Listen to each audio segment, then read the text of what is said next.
Terima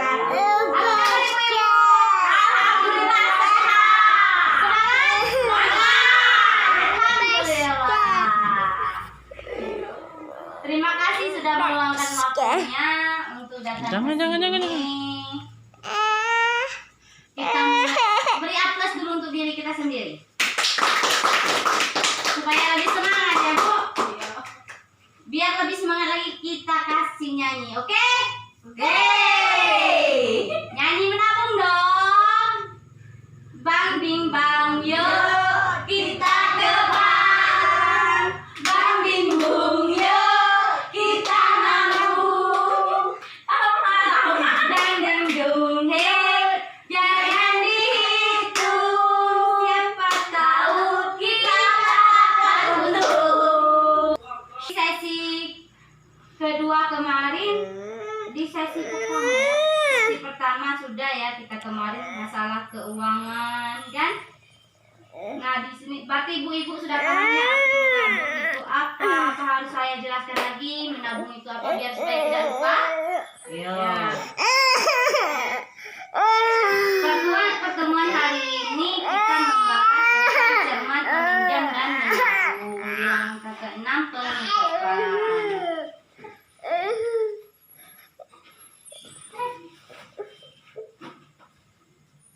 Kita akan memberikan pengetahuan dan peningkatan keterampilan ibu untuk mengolah pendapatan dan keuangan dan pengeluaran serta mengembangkan usaha.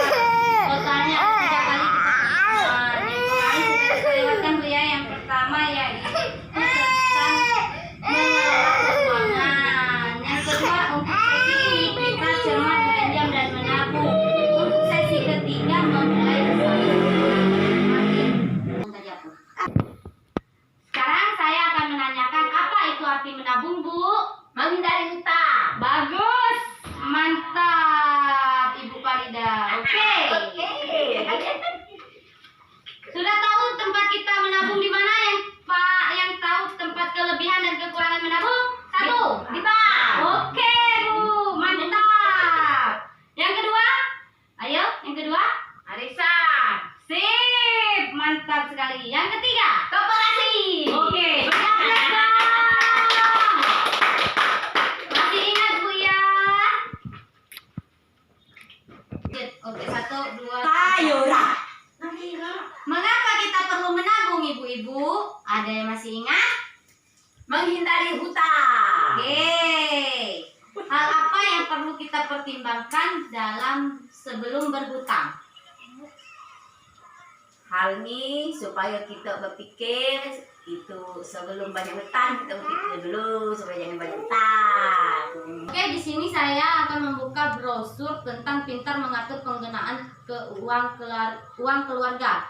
Pertama, Bu, hitung jumlah pendapatan dan pengeluaran dalam 1 bulan. Ya, misalnya pendapatan 500.000. Pengeluaran 300.000, Bu. Berarti 200.000-nya ditabung. Oke, ditabung. Upayakan jumlah pengeluaran seimbang dengan jumlah pendapatan. Di sini maksudnya supaya kita kalau misalnya besar pengeluaran maka kita akan dominan berhutang. Benar tidak? Ya. Nah, karena kalau pengeluarannya lebih besar otomatis kita berhutang, kita tidak bisa menabung. Ini masalah yang paling besar yang kita hadapi dalam berumah tangga. Bedakan pengeluaran untuk kebutuhan dan keinginan. Kebutuhan itu, Ibu, seperti beras. Kebutuhan beras, listrik, air pam dan sebagainya. Kalau keinginan itu bukan kebutuhan. Kalau keinginan tidak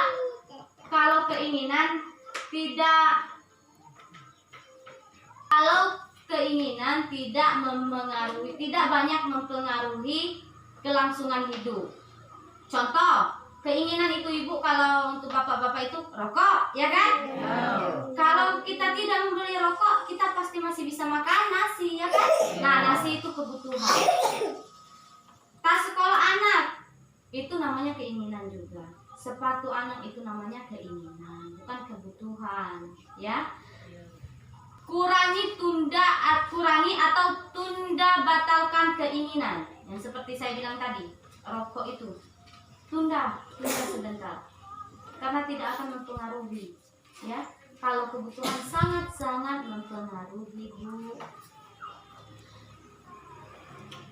Sepakati bersama anggaran bulanan keluarga. Sepakati bersama, Bu. Di sini sepakati bersama anggaran bulanan keluarga, kebutuhan, keinginan. Sepakati itu bersama sama Bapak, Bu, ya. Sepakati dulu ini pengeluarannya untuk apa, yang ini untuk apa, yang ini untuk apa, Bu. Biar kita tidak berhutang. Terus kendalikan pengeluaran sesuai dengan anggaran yang dibuat. Misalnya kita sistem amplop, sistem kas harian. Terus biasakan menabung dan disiplin biar sedikit asal rutin, ya Bu ya. Bu, mengapa kita harus menabung? Karena contoh di sini, Bu, di brosur. Menabung itu tidak harus banyak-banyak. Sedikit asalkan rutin pasti akan banyak. Dan misalnya ketika lebih baik penuhi keinginan keluarga, karena kalau tidak dipaksakan tidak mungkin akan terwujud untuk menabungnya, ya. Kalau tidak dipaksakan untuk menabung tidak akan terwujud kita. Terus kalau kita tidak menabung, Ibu, contoh ya. Kalau kita tidak menabung, suatu hari kita ingin mengantar anak ke sekolah.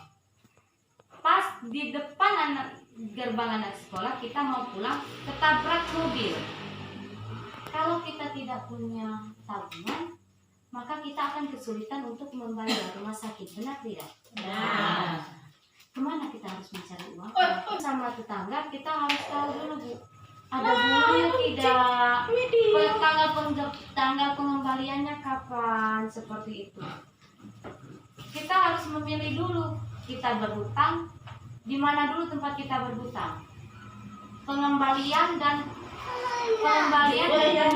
ini kita harus memilih. Jangan sampai ketika kita pengembalian itu lebih besar dari yang kita pinjam, maka kita akan membayarkan hutang lebih besar seperti itu. Pusing kepala, benar tidak, Bu? Benar. Apalagi punya cerita bunga. Nah, benar.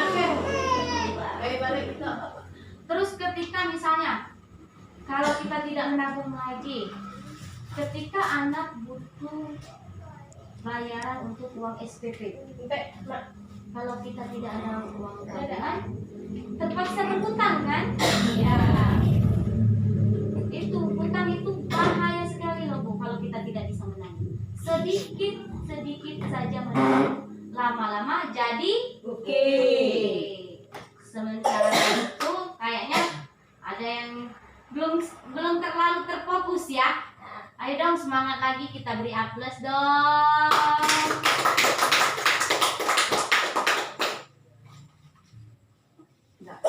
Untuk menghindari hutang dan memudahkan kita untuk menabung, kita harus mencatat dengan rutin kas harian, Bu.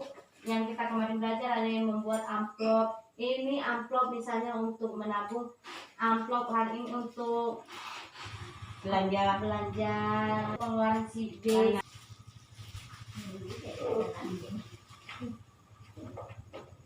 Catatan khas harian itu ada untuk upah bapak, uang jajan anak, uang PKK misalnya, Bu ya, uang masak, uang pulsa telepon, bayar listrik, perlengkapan mandi cuci seperti deterjen, Bu, sabun mandi, pasta gigi, banyaklah semacam kayak gitu.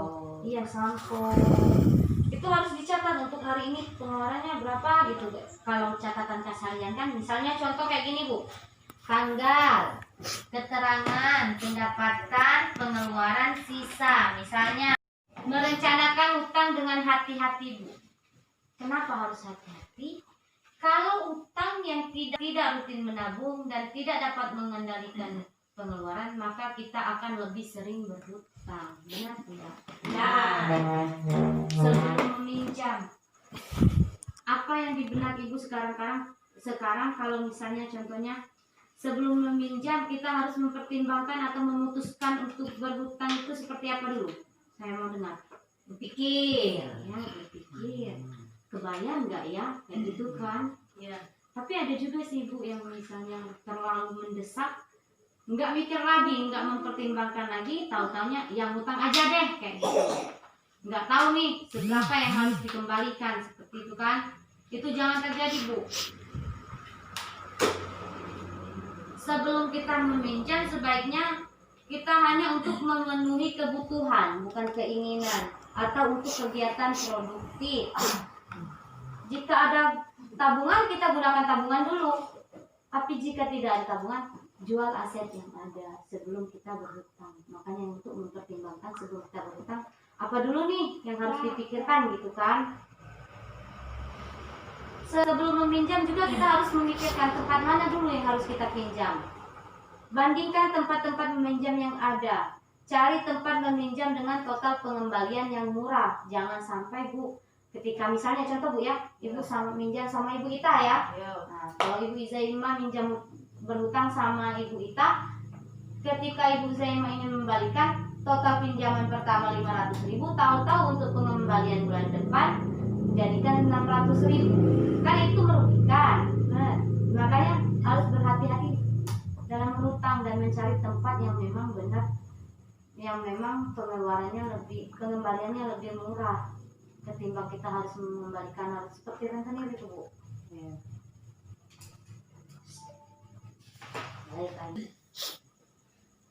Sistem pengembalian pinjaman itu umumnya bu, pemberian pinjaman ada yang dulu ya, Cem, ya? setiap hari, Ya. ada yang harian, ada yang mingguan, ada yang bulanan, ada yang tempo 4 bulan sekali bu, ada yang tahunan. Nah, itu berbagai macam sistem pengembalian. Simpan pinjam boleh, simpan pinjam kan boleh kita kalau meminjam. Seperti tempat arisan, kelompok arisan memiliki kegiatan simpan pinjam umumnya kan ada kan? Ingat bu ya, semua informasi ini akan dirasa manfaatnya jika diterapkan di kehidupan sehari-hari ibu di rumah ya. Ya. Setelah belajar mengendalikan pengeluaran, mengelola utang dan cara menabung, maka kita juga perlu tahu cara meningkatkan pendapatan. Sesi berikutnya yaitu untuk memulai usaha. Sampai di sini saya ucapkan terima kasih atas kesediaan waktu dan partisipasinya bu. Beri aplaus dong untuk semangatnya untuk penutup. Saya ucapkan terima kasih. Mohon maaf jika ada salah kata. Wabillahi taufiq wal hidayah. Wassalamualaikum warahmatullahi wabarakatuh. Waalaikumsalam warahmatullahi wabarakatuh. Izinnya.